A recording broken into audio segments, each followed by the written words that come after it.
Hey cats, what's happening? Boy, autumn's in the air.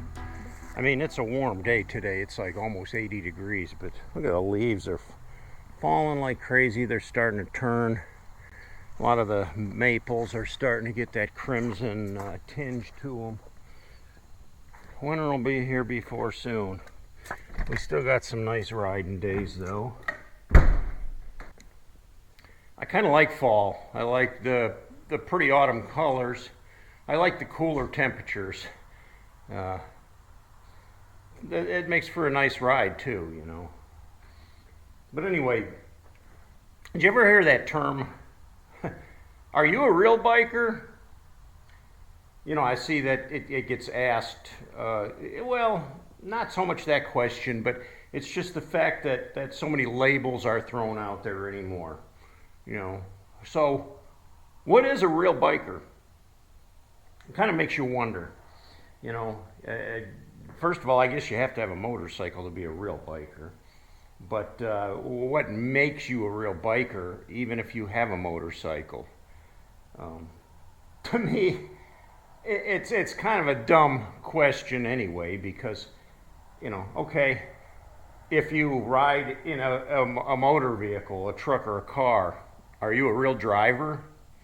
You know, if you drive a Prius, then you're not a real driver. But if you drive a monster truck, then you're a real hardcore driver. You're old school, buddy.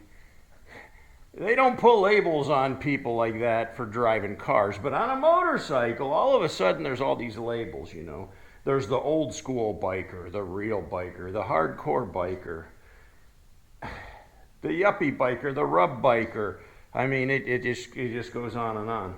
And most of it is kind of done in jest, but I think bikers tend to place themselves in kind of an echelon, you know, a tier. Like there's the biker at the top that's hardcore, the real biker, and then there's the one at the bottom that yeah, well, is that really a thing?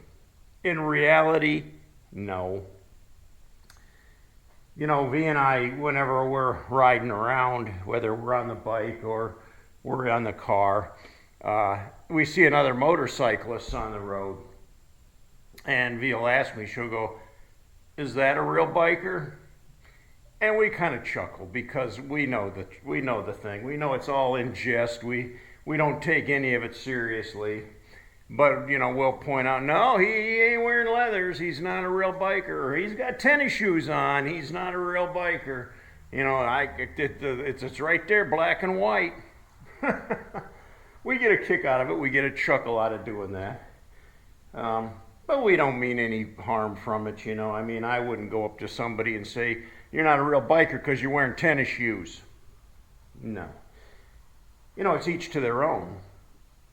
And nowadays, there's such a variety of bikers out there. I mean, you've got the Harley riders, you've got the sport bike riders, you've got the guys that do stunt riding, you've got the choppers, the old school, the customs that you can't even hardly ride. You got the big wheel baggers, and there's just so many different types of motorcyclists out there. It's hard to put a label on anybody, and really when it boils down to, they're just people who like motorcycles. They like being on two wheels. Now you might call a guy a hardcore biker that wrenches on bikes, but I'll tell you what, I know a couple of guys that wrench on bikes. They have a shop and they work on bikes every day of the week. They don't have time to ride. They don't ride. And does that make them a hardcore biker? That they're not a biker anymore because they don't ride? Or are they truly a hardcore biker because they put all their effort into working on bikes, repairing bikes, fixing bikes, putting parts on bikes? Yeah, so, you know, that label is just kind of, I don't know, like I said, it's just kind of done in jest, I guess. But there are people that take that stuff seriously. I worked with a guy years back, and he had one of these little, like a Vespa scooter. You know, it's got like a flat floorboard where you put your feet, and then like a fairing that comes up the front with little tiny wheels on it, and the motor kind of sits under the seat. He rode that thing to work every day with his little white helmet on, rain or shine, and he rode it in some of the crappiest weather and never complained at all. I'd pretty much call him a biker. Absolutely, you know. He didn't fit the typical standard for a biker. He wasn't wearing leathers. He didn't have boots on. He didn't have the gloves with the fingers cut out, you know, or the tattoos. He didn't have the Fu Manchu mustache. But I would pretty much call him a hardcore biker because of his dedication to riding. And he didn't care what he looked like. He didn't care what he was riding. He just enjoyed riding it, and saved him a lot of gas too, driving that thing to work and back every day. I saw a fella today though that really disturbed me. He was probably about a middle-aged man. He was dressed in all the biker attire.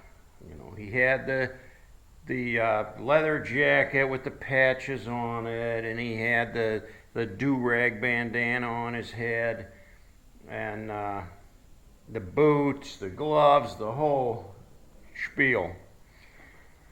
And he was riding through a kind of like a commercial parking area.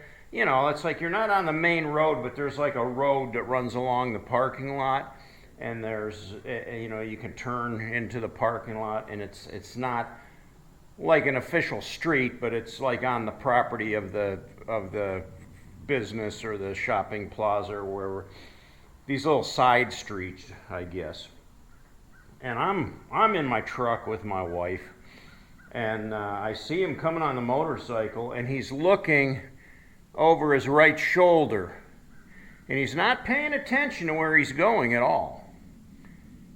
A car is coming, the car that doesn't have to stop is coming sailing through this intersection, and he doesn't even look, he doesn't even know that he's coming into an intersection, and he rolls right in through the intersection, and the car almost had to lock up their brakes to avoid from broadsiding this dude.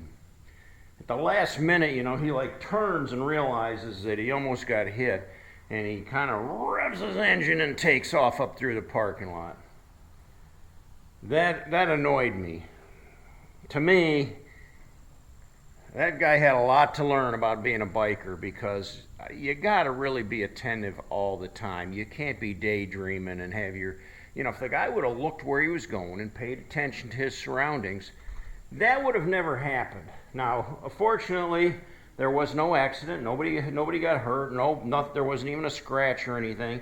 They were able to stop in time before there was an accident. But I thought it was going to happen. I sat there and watched, and I thought, oh, Lord, here we go.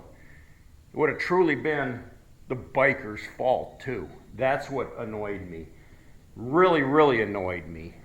Because a lot of times we want to blame the motor vehicles, the traffic, you know, the cars, the inattentive drivers. But this driver was paying enough attention that they were able to slam their brakes on to avoid from creaming this guy on the motorcycle. Not a real biker by my standards, no. I'd be ashamed to ride with a guy like that. Anyway, I've done videos in the past about the yuppies, and I poked fun, and you know, I said before, it's all in jest. I don't take it very seriously at all, you know. There are people that ride different than I do. But again, you know, I'm driving a Chevy Silverado out on the road, and the guy next to me is driving a Prius. Is he any different than me? He puts his pants on the same way, I'm afraid. So the labels are just kind of a mute thing, you know. We like to throw them out as bikers. We like to, you know, especially guys that have been riding for a long time, that have got the miles behind them, that have got the years behind them, that have a lifetime of biker experiences.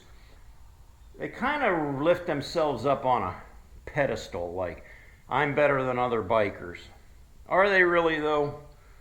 You know, I mean, the thing is, they should be taking time to teach the younger bikers that don't have the experience with the experience they have, sharing some of that experience that these younger bikers may keep them out of trouble.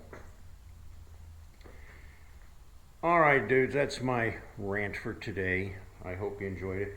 If you like my video, give me a thumbs up. And if you haven't yet, please subscribe to my videos. Till next time, I'll catch you later.